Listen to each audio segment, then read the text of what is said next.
Hello, everyone, and welcome to Honey and Stag's book launch for Keith Crawford's Dead Moon. I hope you were watching that fabulous book cover, and we're going to have a discussion about that with Keith as well. Be sure to follow Honey and Stag across Facebook, Twitter, and Instagram.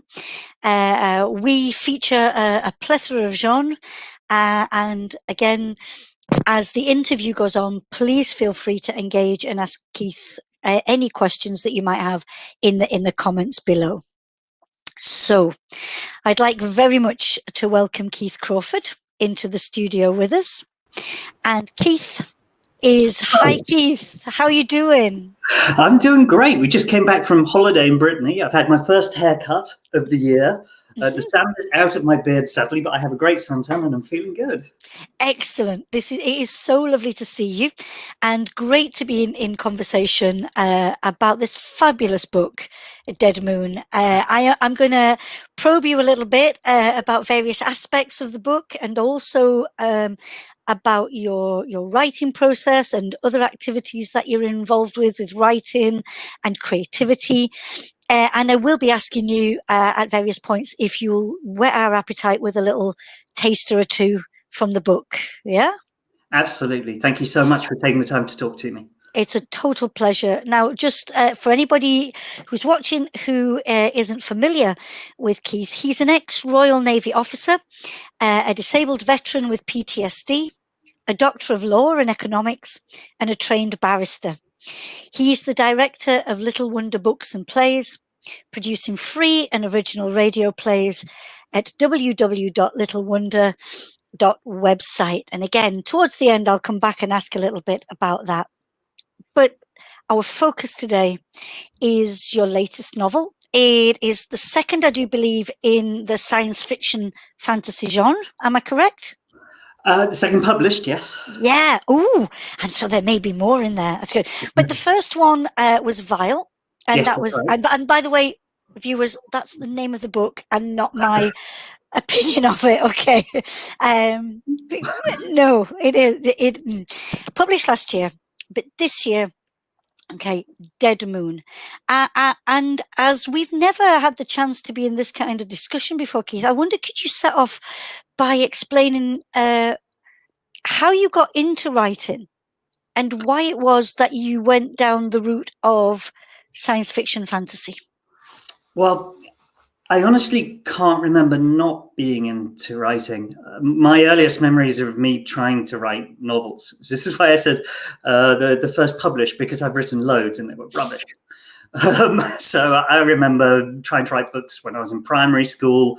I used to borrow my mother's manual blue typewriter and write books on there, and my fingers used to go between the keys and you get little bruises and cuts like that. So I've always written. It's whether it's music or plays, or I don't like writing short stories, funnily enough. It's like you have the appetizer and then none of the meal, or novels. And I stopped writing novels when I was about 21. So I actually wrote a novel during basic training, which is insane. Just because I'm dyslexic, and the feedback I kept on getting from people who read it was, there's ideas, but it's confusing and you can't spell, so what are you doing writing? And I believed them. So I stopped, and I wrote mostly plays instead. I've had a couple of dozen plays, either staged or recorded, that sort of thing. I get commissioned quite often for plays now as well, because I love a commission. There's nothing beats somebody saying, write me a play for 3 women and a man, these ages, it needs to be this long, it needs to be funny, and the woman wants to be an estate agent. You're like, well, okay, when do you need it for? Monday. Right, here we go. Play. Fantastic. When I write like that, I feel like Shakespeare, which sounds insane. There's a story about Shakespeare where one of his actors was so drunk that they needed to give him some time to sober up. So he literally wrote a speech in the wings and gave it to an actor as he went out on stage to keep the audience busy whilst they sobered up the actor. So, which made me feel close to the bard. Science fiction came after I've been publishing non-fiction for a while. So my doctoral thesis, obviously, then I contributed. You did all the usual stuff, academic journals, writing for newspapers. I wrote for The Economist, which was an amazing experience. I don't think they employ a lot of Marxists to write for The Economist. I don't think so.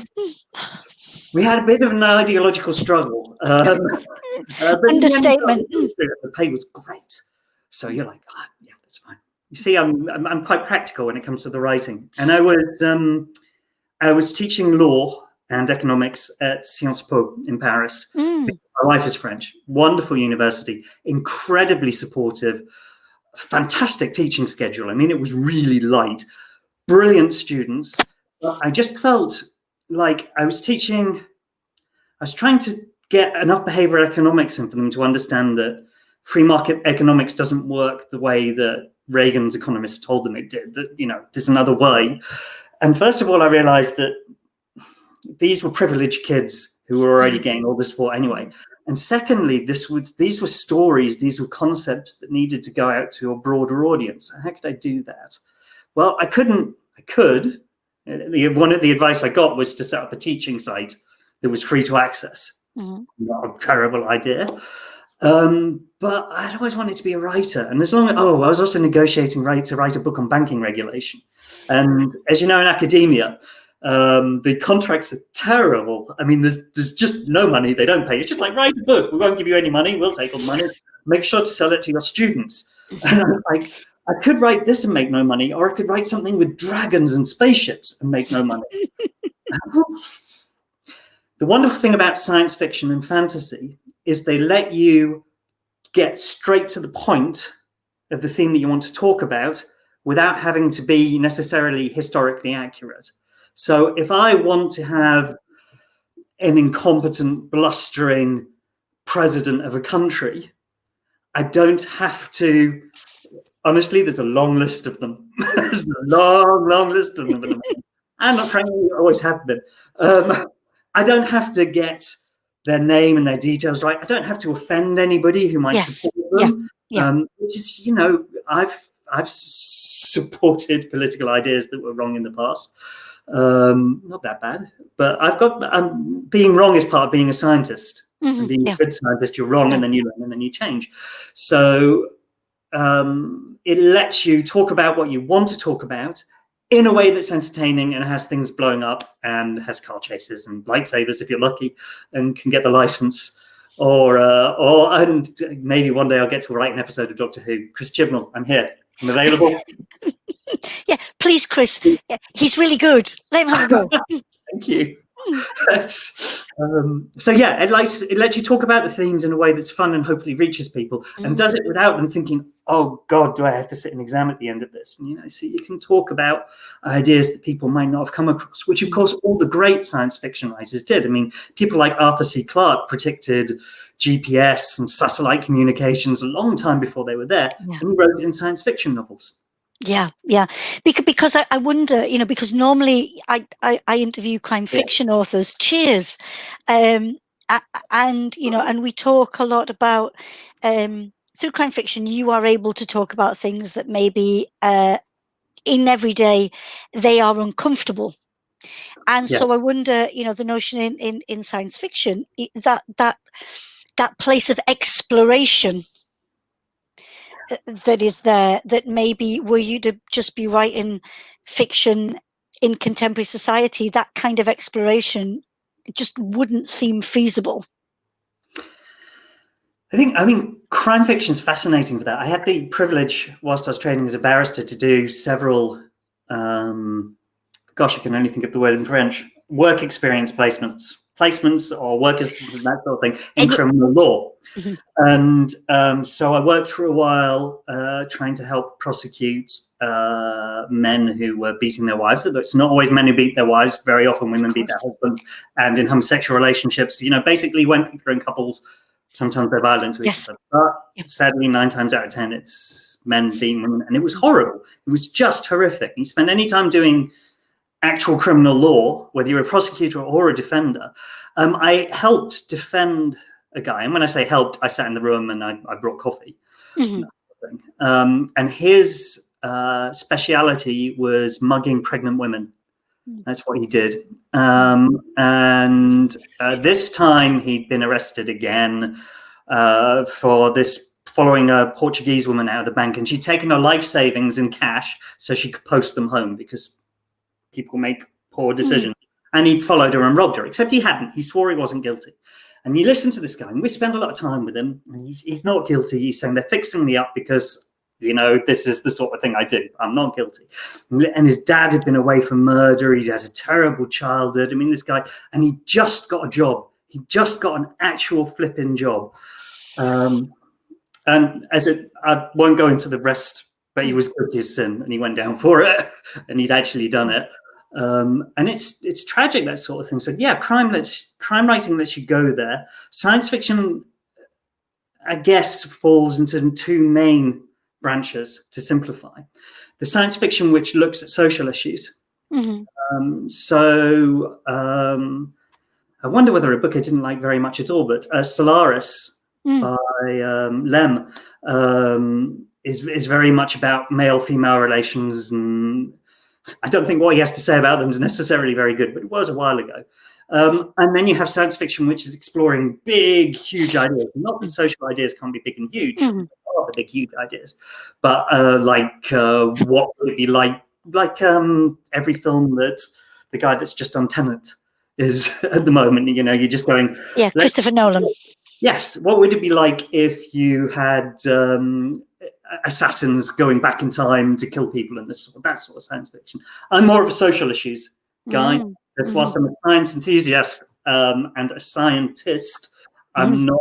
I'm an economist. It's not real science. We're trying, but you know, if you ask me why water melts, first of all, it doesn't, and secondly, I don't really know. You know, my kids ask me science questions like, ask your mum. She'll know. So science fiction and those big questions. And before I ask you to do your first reading, I wonder, could you tell us, and we've talked about, a number of writers, but I wonder who have been, or what has been, the greatest influence on you as you have created your novels? Ian Banks is a huge influence on me, even though I still feel that's an incorrect pronunciation of his name. But I guess he gets to pick that. I wonder if did his publication house say no, it's going to be Ian, so the English people understand. Which, as an English person, I appreciate it. But Ian Banks was a huge influence on me, just because he wrote whatever the hell he wanted. He used to say that he wrote his contemporary fiction so that he could write his science fiction, which is what he really wanted to write. But even his contemporary fiction, some of it's bonkers and wonderful. Use of weapons changed my understanding of myself as, sadly, somebody who has a great deal of experience of violence and committing acts of violence, I'm sorry to say. It changed the way I saw myself. That doesn't happen very often with books. Margaret Atwood is a huge inspiration for all of woke men. It's not really for that. I liked Margaret Atwood before I realized it was cool. But I mostly just can't get my head around the fact that she's a working academic and publishes that many novels. Yeah, what's the secret? Yes, how are you doing this? Again, and actually, two feminist texts changed my life when I was around 13 or 14, something like that, because I used to live in the library. I just worked through the library. So the first one was Scum, and I can't remember her name terribly, and it's an almost exact example of what she was complaining about. I mostly remember as the woman who tried to assassinate Andy Warhol. So there we go. I identify her by her man. So that's yeah, exactly. I can't remember her name at the moment, but that was the first feminist book I'd read, and it scared the crap out of me because I was young enough to believe, oh, okay, what's this feminism deal about? Possibly not the best choice. The second was The Female Eunuch. You see, my dad's, not talking too much about my family, he's an open man, and whilst he's an open, He's a northern man, and he never did a day's housework in his life. And if he cooked, it was a big deal. And I never questioned that. It didn't occur to me until I read The Female Eunuch that it wasn't just that my mum liked doing all the housework and all the cooking and cleaning, and that was how it was. It was normal. There was me, my brother's dad. We didn't do it. She did it all, and that was normal. And then I read The Female Eunuch. I was like, oh yeah, that's all these things sort of built me as a writer. I recognize I've given 3 feminists out of 4. I make no claims to being a good feminist, but I'm trying to be. I very much appreciate you sharing those stories with us, not just the novels, but you know, what comes behind them for you. But if you don't mind, because we're here to celebrate your writing, so I think it's a good moment for us to say, Keith, would you take us into Dead Moon? Rightio. Let's see if I blow up the computer. A young Lance Corporal sat at the reception desk. She was watching one of the military broadcasts from Australia, the sort they were keeping off the mainstream newscasts. I have an appointment with Dr. Galliano, Jude said. Yes, sir. The waiting room is down the corridor on the left. Jude made to go, but the receptionist seemed to want to say something more, so she forced her feet to stay still and behaved like the feet of an officer. Do you have a question, Corporal? Whatever the question was, the Corporal seemed to be having some trouble getting it out. It's okay, Corporal. There's no penalty for asking questions. Are we all going to die? Do you have a more specific question? Is the world going to end? Okay. I still need more specific. They say the dead moon is almost as big as our other moon, and it's going to fall out of the sky and kill us all. Who's they? Maybe you should stay off Reddit. Reddit was older than speeders, implants, and even the British Empire. Legend held that it had been created by a secret conspiracy designed to keep the body populace dumb and distracted enough to keep buying into democracy. Or that it was a secret plot that led to the Great Revolution and the foundation of the British Empire because a free market of speech had inevitably highlighted British superiority. Jude figured it had been designed by a marketing specialist as a joke. But is it true? Is the dead moon going to fall on us? Well, bits of it already are, and we aren't all dead yet. If the Calyx space station behaved like any normal massive object, only defying the laws of gravity via an alien engine that was now blown up, then it should already have crashed into the Earth and killed us all. So we have that on our side. What about the changes in climate? I mean, it's cold for this time of year, but if the sunlight is blocked, why haven't we all frozen yet? And all the people in Australia just wiped out in the explosion. What about when the larger pieces fall? Listen, Corporal, we're all having to manage a great deal of uncertainty at the moment, and that's difficult for everyone. The British Empire's finest minds are working on a solution to whatever is going to happen next. And in the meantime, the only thing we can do is our jobs, and do them bloody well. Yes, sir, but you didn't answer my question. Well, which question? Are we all going to die? I mean, like soon? Jude took a deep breath. No point in lying to the kid. She had the newscast open right in front of her. And even Reddit could be right from time to time. Probably, yes. That's it.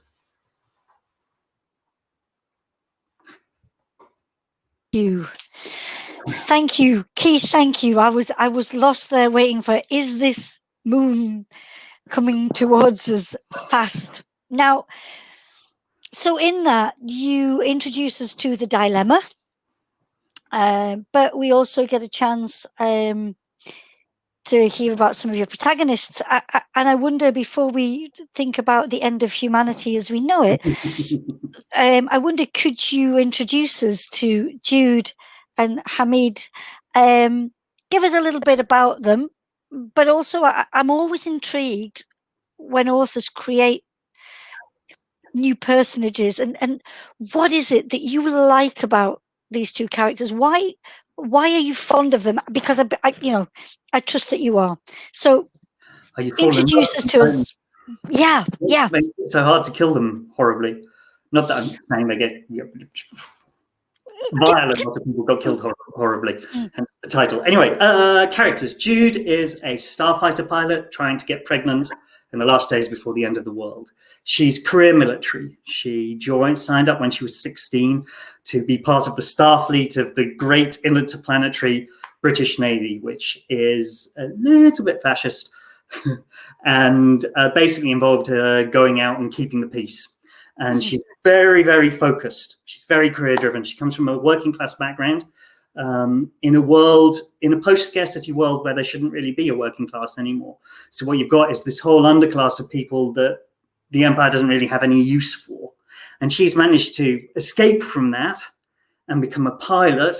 And then, because in this scene she's off to see the doctor, and her flight status has been suspended because she's injured, and her career as a pilot's over, both because of this and because the world's probably about to end. So that's what she is. She's military through and through, and she's very, very focused. Hamid is a sweetheart. He's a primary school teacher, and in the world of this book, because this was me fantasizing a little bit, which you get to do in sci-fi, which is nice. If I was in charge of things, first of all, beer would be cheaper. Second, teachers would be paid a fortune.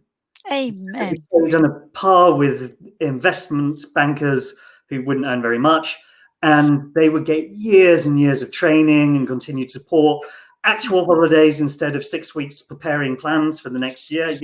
I mean, I've taught, and the places where I've taught have been wonderful and supportive, and there it was bloody hard work. I have friends who are teachers, I know teachers, and I've had friends who are dead now who are teachers, and they die the moment they retire just because they've worn their bloody bodies out.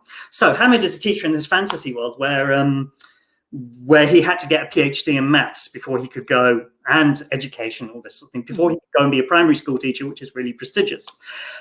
His father was a Muslim, and he isn't Muslim because in this society, being religious is considered to be a disability. And a sign of mental dysfunction. So they provide disability support. He gets a scholarship to go through school, and his father, insisting that Persians invented maths, which isn't entirely untrue in some cases, pushes him in his maths. That was stolen, by the way, from my wife, whose father's Moroccan, and he came from a village desert called Boudnib, and then got sent away to his rich uncle after his father died. His rich uncle drove a bus and had 7 kids already, so it wasn't really welcome. But somewhere along the way, a French teacher discovered he had a talent for maths and bought him some glasses. And just through determination and ability in maths, he got from Morocco and the desert, actual Sahara Desert, to bringing up 4 French kids and driving them all to learn maths. So Hamid has come from this sort of place. Beautiful. Hamid is that he's this mixture of, he's a very decent, open guy, but he's also filled with doubt about himself, because one of the things you get, I won a lot of scholarships going through education, so I didn't complete university the first time because I ran out of money at the end of the first year. So I ran away to sea in the tradition of Heathcliff, I like to think. You romantic, you. Well, romantic fiction, yes. Romance, hard. Yeah. But, oh God, that was an unfortunate combination of words. Moving on. So when you get scholarships, particularly if you get scholarships for disability, there's this doubt. And I even had emails, because I was in a wheelchair when I was studying law, after I got injured. I got emails from people saying that it was unfair that I was being given these advantages just because I was in a wheelchair. That came when they moved the room for me so that I'd be in a different room, because the room where everybody was having their exam had stairs. Yeah. And so people I got hate mail for having been moved to another room and been given unfair advantages. People are crazy. The world is crazy. So Hamid carries that sense of guilt with him as well. So it's almost like he's nice and he's overcompensating, whereas Jude pushes everybody out. He lets people too far in, and that was the dynamic I was going for. And that's kind of, you know, in many ways, you just sort of put yourself down on the page. You try and write other people, but you put yourself down on the page. So, you know, I've always been very driven. And I like that about Jude, but I'm also aware that it's a huge flaw for her, that she suffers because of it. I also wanted, Jude actually, though, comes from a story that turned into a short story several years ago. And it's a conversation I've had several times with groups of guys, and it always goes like this. It's not fair. It's so easy for women. Anytime they want to get laid, they can just walk into a bar and pick any guy they like. Now, I have a few female friends, and that doesn't appear to have been their experience. And as best I can tell, it's at least as, if not more, difficult. We don't have to spend as much time getting dressed. So I just love the hypocrisy of this, which is where, I mean, it's just a ridiculous notion, which made me want to write a character who, despite the fact that she's in many ways, well, I find her a very attractive person, is just totally incapable of pulling. And I wanted to show this and maybe have a little moment of solidarity for all of us, male or female, or non-binary or whatever. Yep. Walk into a bar and pick up anybody they like and never have been able to, whether they were a pilot or not. Other funny story, when I was in the Fleet Air Arm, when I was a pilot, it makes it exceptionally difficult to pull. Okay, so you're on leave, you go into a bar, you go up to a girl, you get chatting, everything's fine, buy her a drink, fantastic. She says, what do you do? So I'm a pilot in the Fleet Air Arm with the Royal Navy. She says, fuck off, you're not. And she walks away because she assumes you're making it up to impress her. So what we used to do is we'd pick jobs before the evening and you'd lie about what your job was. I'd usually say I was a teacher. Because my favorite one was a girl saying, no, you can't be a pilot in the Navy. They don't do the air thing, yeah. Have you not seen Top Gun? Are you the only person in the world who has not seen? No, come on, we're going to watch Top Gun. Didn't work. So yes, that's where Jude comes from. That wonderful incompetence that comes with very focused people, and Hamid from that vulnerability of people who want everybody to be happy. I can just to kick a little bit more about Jude, if I may, and the notion that it's really important for her to become pregnant, and I think it's really interesting that she still presses on with this despite the imminent demise of the planet, because how often, even in the times we live in, do people say, I wouldn't want to bring children into this world? And it's almost like, I mean, is there going to be a world to bring this child into? And so why would you do that? So I don't mean you, I mean Jude, of course. I mean, when I quit my job lecturing to write novels, my wife said, write novels. And I said, yes, Mum. I'm a very obedient husband. It's the Navy. The Navy did this to you. It's good. I've always liked obeying women. It sort of works out well. Jesus. Right. Okay. Where was I? It's exactly that question. We were married. We wanted to have kids. We wanted to have a family. But you see more and more people. I mean, there's first of all the people who say there's too many people in the world, and that's based on a 600-year-old economist who was wrong. There aren't too many people in the world. We're just not using our resources right. But I'm not here to give an economics lecture. It's more that feeling that, oh my God, what am I giving to my children? And it was bad enough when we had Noah, our son, 5 years ago now. I hope I've got that right. Yeah, I usually get the names right. And climate change was becoming something I was getting seriously obsessed with.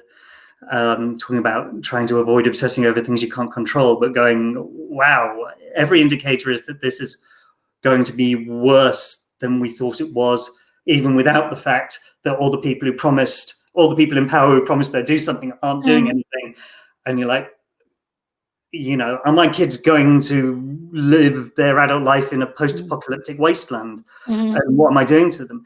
And now this last couple of years, with heads of state that shall not be named, but east and west across the world, doing stuff that's absolutely retrograde. We saw the British fascist, is it the Union of British Fascists flag flying in Trafalgar Square 2 days ago? And you're just going, oh my God, when my kids grow up and they say to me, why didn't you do anything, Dad? I'm going to be like, I'm sorry, kid. I really wanted to. I wrote papers. I talked to politicians. They can't do maths. They don't listen to you. You know, we're in a post-expert age. Being an expert's a disadvantage, which is again the reason that I moved to science fiction. Because whilst a politician will not listen to you, I sat with a socialist politician and she was telling me that she didn't believe it was fair to have a top rate of 50% on income tax because nobody should pay more than half their income in tax. And I had to try to explain to her that if the top band's 50%, that doesn't mean that the whole thing is 50%. And she accused me of mansplaining. I was like, well, I don't really know where to go with that. You just can't do maths. You can't do percentages. Maybe there should be some base qualification before we let people in charge of things. So yeah, that's the fundamental question. And I wanted to make that much more immediate. You know, you're going right there. And I was watching something. I don't know what it was. It was a woman and she had a cancer and they were going to have to terminate the cancer. She was pregnant and they were going to have to terminate the baby. So she had the cancer. Goodness only knows why I was watching this. Great soap opera. But yeah, it's a similar sort of thing there. Once you're dead, the world stops existing. So this sort of, the choice to have children is an incredibly selfish one in a lot of ways. Bringing up children is anything but selfish, I hope. I make it a bit selfish. Yeah. Thank you for that, because I found that part of her really interesting. And I'm wondering if we might delve back into the book again. Can we hear your words? Absolutely. Talking about chatting people up in bars.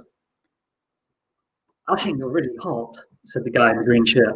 Me too. Jude had to stare at his face really hard before she figured out what that had sounded like. I think she turned away from him, ready to move on to the next catastrophe. But for some reason, he hadn't walked away. Hey, look, I guess maybe you don't want people talking to you, but I know who you are. From TV.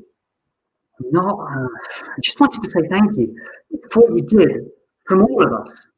Don't thank you. Really, thank you. Say thank you. Far from clearing things up, shaking her head made her feel dizzier.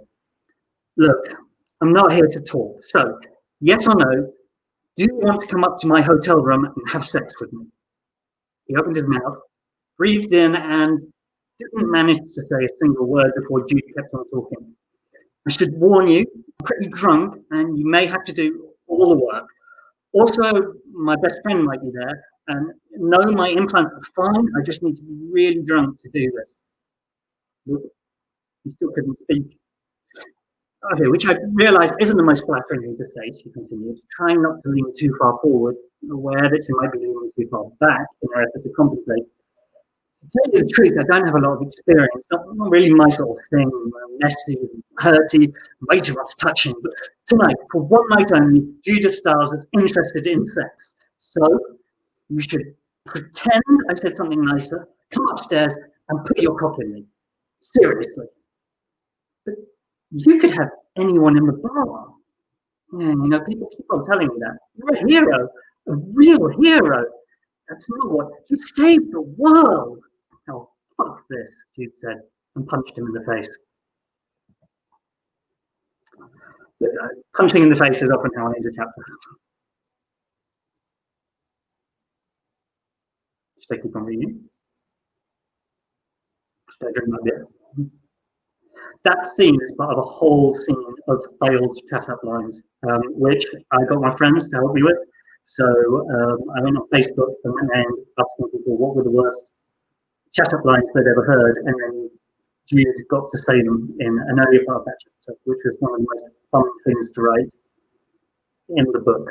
Jude is very, very bad with people. Keith, can you? She's let me back in the room. I'm starting stand-up. I thought I'd been a naughty girl and wasn't allowed in the room, but she's let me back in, so that's good. I think she was. A naughty boy. No, I think she was probably protecting my innocence from your reading. But thank you for that. And I wonder, could we talk a little bit about there is that your work? There's so many good lines that have stuck with me, even from just beginning to get to know your work. And it goes like this. It says, "Don't be sorry for telling the truth. Don't ever be sorry for telling the truth." And just coming back to what you were saying, before I do, the author of Scum, was it Valerie Solanas? Yes, it was. Hey, you see, while you were reading, I was able to go and do a little Google, just to check that. So, She wanted to make men farms. And keep the men in the farm. And I'm like, you put some PlayStation 4s in, get Sky Sports. I'm not against this idea. Yep, and not a difficult one. But anyway, to come back to the notion of telling the truth, and again, in the era that we're in of fake news and how people in positions of authority seem to be able to tell amazing fabrications, and it's okay. That line really hit home to me, the idea of never be sorry for telling the truth. Could you talk to us a little bit about that? Why include something like that? Because it's true. And it took me a long time to learn that. I grew up very ashamed of myself. And as somebody with PTSD, as somebody with some mental health problems from my experiences, shame is a huge part of that. Also lies and confusion about what truth is. These are two characters in this story who are both ashamed of themselves for a variety of reasons that come up. Family reasons, because of what actually happens in the last Attack on the Dead Moon, because lies are being told right from the beginning throughout the book. And it's really the character's journey is reaching the point where they can, even though they're very close, even though they're incredibly close and truthful with each other about their feelings, they lie to each other right from the beginning. They're lying to other people. And it's only at the end that they manage to tell the truth. And to borrow from the cliche, it frees them. It does sound terribly cliched, but you shouldn't be ashamed of who you are. You should strive to be better, I think, because life's more fun that way. And if you're not growing, I don't know what you're doing. But an awful lot of the time we lie because we think that people will reject us. It's something I talk to my son about a lot, because he's 5 and he started to learn to lie, which is a really important developmental step. And I'm ever so proud of him in that sort of middle-class parent way. Oh, my boy, you're lying. And then sort of big, mean bear dad. Except I'm not, because what I try to talk to him about is that 9 times out of 10, the only person you're hurting with yourself, the only person you're hurting with a lie is yourself. And that if you stand up and you say the truth, it's an Eddie Izzard sketch, actually, that does it best. Big fan of Eddie Izzard. Met him a couple of times. Lovely bloke, because he used to work for his dad. Whole other story. But he does this sketch about the moment you realize that telling the truth looks sexy. So you smash a glass, and when you're a kid, you're like, no, it wasn't me. I was there. I was dead at the time. It's the Eddie Izzard joke. It's very, very good. But when you're an adult, you smash the glass and you're like, oh, I'm so sorry. Let me clean that up. I'll buy you some new glasses. Let me take you out for a drink next week. And suddenly you're sexy. You're showing emotional strength and courage, because that's exactly what you're doing. And at the same time, if you lie about breaking the glass, not only do you feel bad about breaking the glass, but you feel bad about the lie. And this can also be true for things that are much, much bigger than breaking the glass. Who we are, about all of it. What I've been trying to learn is that being honest about where I am, about how I'm feeling about the things that I've done. Not that I'm going to get all group huggy and sharey, because that's me, but feels better, is better, works better. And I wanted to give that journey to the characters on the page, and also share that for a huge number of people have mental health problems, one type or another, and most of us will experience mental health issues during our life. And I wanted, I think it's really important for all of us who experience it, who feel able to share it, should share it, and say that it's all right. You know, there's nothing more shameful to having mental health problems than there is to breaking your leg. Okay, it's happened to you. You need to find a way to heal. You do what you need to do to heal, and truth is an important part of that. So yes, that line turned out to be really important. When I wrote it, I looked at it long and hard because it felt like a cliche, but then I realized there's a reason things become cliches and stereotypes, of course, and I felt that they'd earned it at that point. They'd earned the shot of the truth, and seeing with Hamid at the end standing up and saying what actually happened, and the environment in which we did it was very important to me. And again, we came back to children there. Yeah. Who are a sneaky theme throughout the book. Because there aren't any real child characters. No, but there are constant references to that group in society, and how they're dealt with, or how they're viewed, or those different subsets of that, or the next generation, and what is and how are they being prepared, what kind of education, what kind of training, all that kind of thing.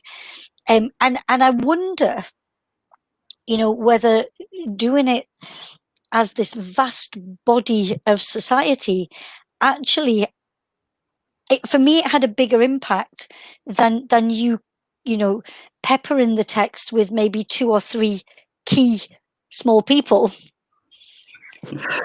After Vile, I made a promise to myself that I'd have very few characters in Dead Moon. And I wanted Dead Moon to be an intimate novel.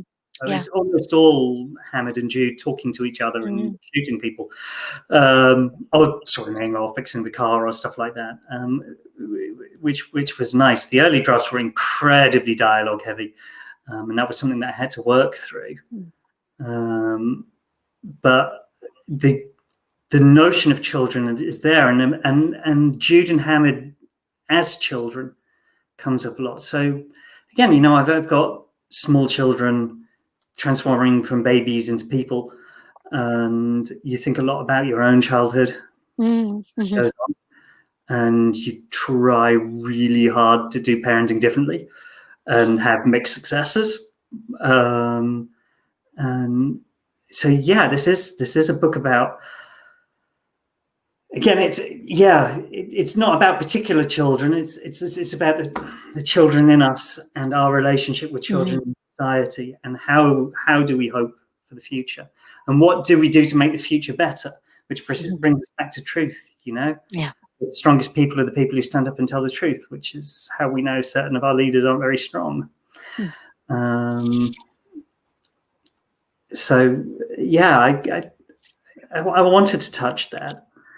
Talk about writing process.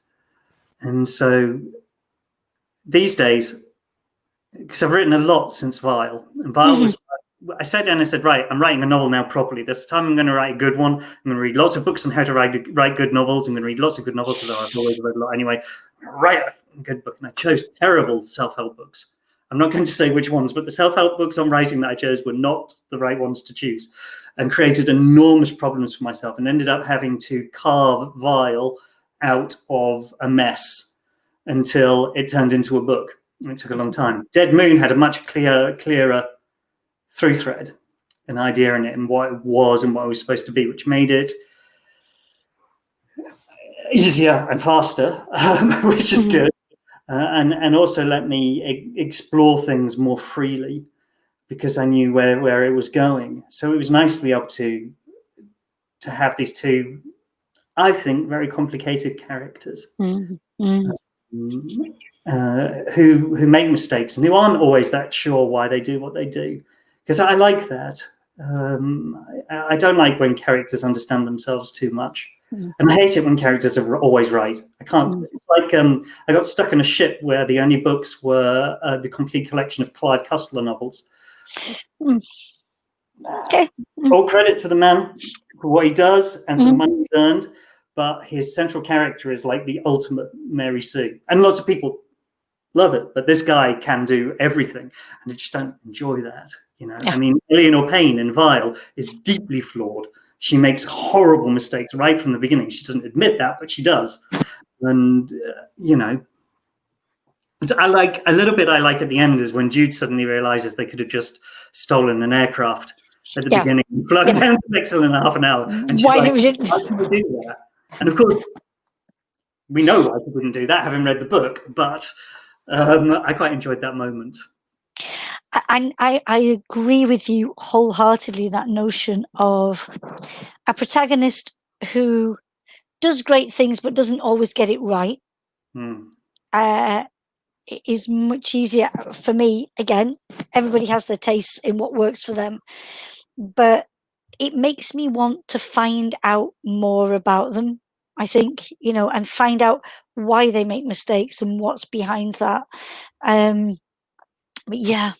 Now, I am aware of the time, and I have got so many more questions to ask you, but do you promise me that the third reading will not will not shame my delicate ears?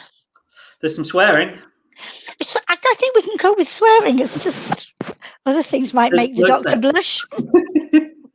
Okay, with pleasure. And it launches straight into the swearing now. I look at that. That's very me.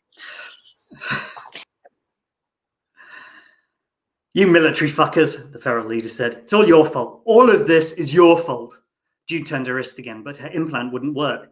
The driver kept glancing back, panicked. She didn't pay him much attention, other than to note she should probably get off the truck before he crashed it. But she had a question she needed to ask the leader. Okay, so you've got, what, a handful of days to live? Why spend those days robbing places and killing people? What's the point? Live free or die, bitch. Ugh, just an idiot then. Die, sis. Jude broke his neck. She stooped down and grabbed the RPG. No time to disentangle the idiot's assault rifle, then jumped from the truck just as it crashed headlong into a ditch. She rolled and got to her feet. Hamid pulled up the speeder, opening the passenger door in one swift movement. Nice, Jude said. We'll make a pilot of you yet. Let's make me a pilot somewhere else, shall we? The corpses of ferals now outnumbered the living. Jude tossed the RPG onto the back seat. Hamid wove between the dead and alive like a fussy vulture seeking the first ornithological vegan restaurant. The remains of the planetarium had been shattered in crossfire, its lights extinguished as a drone rose slowly from the ruins, the orange band at its circumference pulsing and ready to kill. Jude went for her sidearm. No! Hamid grabbed her hand so fast he almost lost control of the speeder. What? Aren't we allowed to shoot first anymore? The probes won't attack us unless we commit a crime. What, say, a crime like stealing a luxury speeder? Hamid had to think about that. Apparently, the probe did not. It rose higher, up above the ruined observatory, its menacing orange light sweeping the landscape as its compatriots continued to battle the last of the ferals. I hadn't thought of that, Hamid said, but they'll prioritize the ferals before they come after us for a little speeder theft. The highest drone spun once on its axis and sped directly towards them. There we go, an action scene. Thank you. Like a bit of action. I was thinking this can't be sci-fi without some action in it. Come on, it's filled with action. Yeah, and you gave us a lovely piece of action there. You talked earlier when we set off about how because it's in an otherworldly space, and so you can let your imagination roam free. But I wondered, as a writer, how do you ensure the continuity when you write? Humility in readers. I have a disgustingly big brain and a matching ego. So normally I keep everything in my head and I just write it. Mm-hmm. But it may be disgustingly big, but it's far from perfect. So I have readers that I trust. I always try and bring in new readers, and a lot of people will read my text each way. Great. And when they come back and say that doesn't work, I change it. And when they come back and say this doesn't fit with that, I change it. And this a lot of this comes from doing commissioned theatre work. Mm-hmm.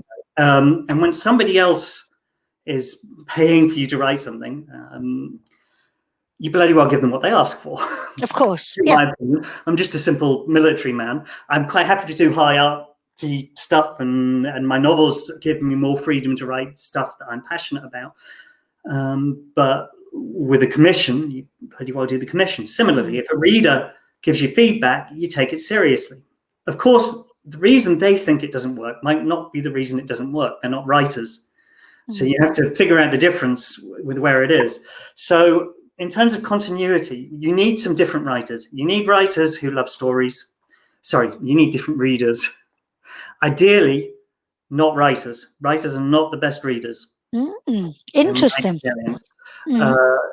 Too many of them get caught up with how they would write the book if it was their book, which of course it isn't, and that creates attention. Plus, all writers are horrible, insecure messes, as we well know, and so it can push the wrong buttons. So maybe one or two, but you want some pure readers in there as well. If you can find one, you need somebody who is obsessive about stuff being right, the sort of person that critiques Doctor Who continuity on web forums. Yeah. And I'm happily, I have one or two friends like that, and they'll go through and they'll say, well, you called it a stunner there and you call it a taser here. That doesn't make any sense. What is it? Yeah.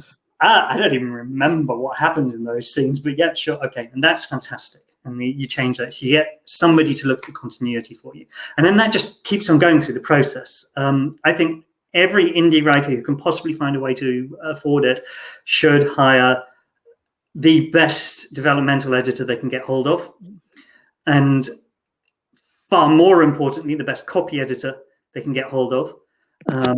And they need to be good. They need to like what you're doing, but they need to be prepared to tell you that stuff doesn't work, or that's shit, or you copied that from Ian Banks, to which I say, of course I did. It's genius. Why wouldn't I? Yeah. And that's the section. But in the point that you're making, because we spoke before coming on here, and with the epilogue, which is beautiful. I think it's an absolutely beautiful piece of writing, and yet I found it intriguing that initially it wasn't there. And as you're talking about, you those editors that you trust. And I think, I mean, for me anyway, as a reader, and I'm not a writer, but as a reader, that so works for this novel. It's again, you've got to listen. You've got this so many. So with Little Wonder, I do a lot of manuscript doctoring or giving feedback and that sort of thing. And there's an awful people it's like when I used to coach football. I'm never going to make it. And one of the key signs is they can't deal with criticism. And they can't change their work. And the worst case is, thank God I'm a man for this. In the worst cases, they send you vulgar emails back. I say thank God I'm a man because I know the women that do this get rape threats and all that sort of stuff. Yeah. A normal part of the business for them. As a large man, I get less threats, which is nice. I'm not that big. It's the video. It's the video that makes it so. Yeah. The epilogue. I love the end of the final chapter just because it's a bit of an emotional roller coaster, isn't it? You go from the resolution of the pregnancy plot to the final conclusion of if the world's going to end or not, and you're just like, boom. And when I wrote it, and for me, I loved the fact that I loved the last line of the last chapter. That really touched me, and it was a knockout blow. Problem is, it's like a knockout blow. I hope this isn't hyperbolic, but when somebody dies and it hits you, but in order to process a death, you need a funeral. Yes. Yeah. And so people kept I had mixed feedback from the readers between people who felt that the end was too harsh. Most of them liked the ending with the initial readers, but the developmental editor said she wanted to have a straight-on happy ending. What is it? HEA. I'm learning the vocab now. And I'm like, I'm not certain how much rewriting it would take to have a full-on happy ever after ending here. And I'm like, no, this is ridiculous. That hasn't really got the book. She's just being sad. No, this is ridiculous. And I just couldn't stop thinking about it. So I thought, okay, I'll sit down and I'll try an epilogue. And honestly, the first version of the epilogue is pretty much, I'm going to ruin it now. It's pretty much the epilogue from The Handmaid's Tale. And then I rewrote it because I was like, you can't just put the You epilogue. can't do that. No, however wonderful it is, no, you can't. Sadly, can't just steal from it. It's just Margaret Atwood and Banks. There we go. Put them together, reduce the quality of the writing, add spaceships. But I loved, as I started writing it, I was thinking about what came after. So I'm getting bugged a lot about sequels and series at the moment because everybody wants sequels and series because that's where the money is. I could write a series, sure, but I've got so many individual stories that I want to tell that it feels like, why wouldn't I move on? And it's going, well, what would come after? And you think about people who survived on Titan. And there's a story there. But then I just sort of went even further with it, and I just fell in love with this idea that I was thinking about the dinosaurs. It's because I'd been explaining to Noah and Amelie how the dinosaurs died out, and then millions of years later. And I was trying to give them an idea of how big a stretch of time it is, because who knows what nonsense kids are getting taught these days. So we're talking about this huge amount of time, and I was going, well, yeah. Nothing wrong with the planet Earth aside from what we've done with it. It'll clear itself up. And I love this idea of what would come after. And then into the idea that if they did come after, they would only exist because of what came before. And it felt like a funeral. Or better yet, a wake. Yeah. And when I was writing it, and because I wrote it so long after I wrote the rest of the book, it felt like a way to say goodbye to the characters. Which was lovely. And then when you write something which touches you, you're like, there's a decent chance this will touch the reader. So I was really proud of that piece of writing in the end, just because it achieved something I didn't think was possible. It sort of gives the book a happy ending. I'm not supposed to do happy endings, us potential sci-fi writers. It's all about misery. But I think you have, without it being cheesy, schmaltzy, weepy, anything like that. I think honestly, you get that extra little piece of text, and it is so satisfying. Honestly, beautiful. Now, I need to ask you just one more thing, because for anybody who doesn't know you or hasn't read your bio, the notion of you training in drama and film and then going on to be a director, and I wonder, okay, can you see Dead Moon on the screen? And I hope you can. And I wonder, what would you choose? Would you choose a big blockbuster film, or would you go for a Netflix series? I think Dead Moon is a film. Vile would be a series. But Dead Moon is a film. It's a road trip movie. One of the films that, even though I didn't manage to watch all of it because it made me too sad, but are you familiar with Melancholia? Yes. Yeah. Fantastic from the amount that I saw of it.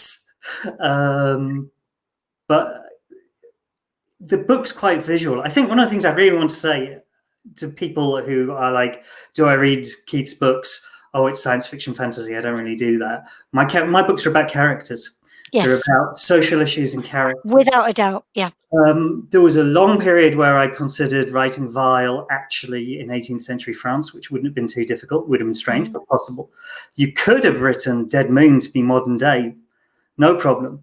The main reason I go with science fiction is it lets me cut away chaff, like having to be accurate to the day or and lets me focus on what needs to happen with my characters. So if you like character-led stories with action that stems from their desires, then this is a book that you can enjoy without liking science fiction. If you like science fiction, hey, I've got You're spaceships in. for you. Yeah. And actually, a lot of science fiction has always been much more subtle than people think it is, because when they think science fiction, they think Star Wars, which I love. But Star Wars is, of course, space opera. It's a different thing altogether. Science Yes. fiction is about science. It's about observation. It's about trying to understand the world. Or speculative fiction. It's much closer to literary and contemporary fiction than people who don't know it think. Just like I've read my first romance novels this week, and I'm learning that romance novels aren't still what I thought they were about. Science fiction isn't necessarily what you think it about. My book's about characters. For this, because it's an intense piece, I think it would be a good film, and you get lots of nice shots of the Yorkshire Dales and some good car chases in and some city down moments, and you keep that intimacy that this story is all about between these two central characters who love each other in a totally non-sexual way, which I think is a really positive sort of story to tell. You know, different sorts of friendships, different sorts of relationships. I really want to write a romantic story, or a story with a romantic element to it, or possibly even a romance where the lovers are a married couple and have been married for some time. Not because I have any problem with people falling in love and doing that whole thing in the first meeting. It's just I've read it so many times, and like, you know, Yes. Yeah. There are different sorts of relationships that we can talk about. Very much so, and I think that idea of a love that has stood the test of time, and you know, and a love that is beyond that first flush and fireworks, and you know, but there's a depth to it. Endurance. I mean, by the time you've been married for a while, you've been through some heavy stuff. Yes, yeah, together, and you're going to go through heavy stuff, and there are brilliant stories to be told there. But there are brilliant stories to be told everywhere. I have a million books I want to write. That's why the second one came out so quickly. It's just I can't stop writing them. Good. I am so glad that the muse, the creativity is with you. And sadly, I wish we could. I wish we could keep going, because there's so much more that I want to ask you about your work and you. But I hope we will be allowed another chance. You know, that fate will allow it. Yeah, that we'll be allowed to do this. But for now, Keith, I want to wish you all the very best with Dead Moon, and I really want to encourage viewers, if you haven't, you know, got your copy, please do, because I think, as Keith has said, yes, you will be taken, you know, to another space and time, but you will also get that chance, that character study, and see how these two characters, Jude and Hamid, how they develop together. I think it is spot on. So thank you for joining us, sir. Thank you for being here. It's been a welcome to have been called sir. Yeah, well, I for me, you know, the quality of that writing deserves that epithet. Yeah. Well, it's been a real pleasure talking with you. It's been fascinating. I love talking about writing, and keep on this brilliant project that you do with the writers, because it's so great to have the opportunity to see people talking about their work. I'm a fan. Brilliant. Thank you so much, and we'll see you soon. Absolutely. So, how wonderful. Chance to talk to an author that I've never met before. If you are a Keith Crawford fan already, you know he writes good stuff. I hope that this has given you a chance to find a new author to get into, and maybe even a new genre for you. Please do take a chance. I would like to thank you for watching this interview. Please be sure to stay connected with us across social media. Honey and Stag are there, Facebook, Twitter, Instagram. And by the way, if you are an author that is watching and you're looking for a virtual book launch, or maybe you're interested in having one of the book buzzes that we do about your title, why not contact us? Why not contact us today?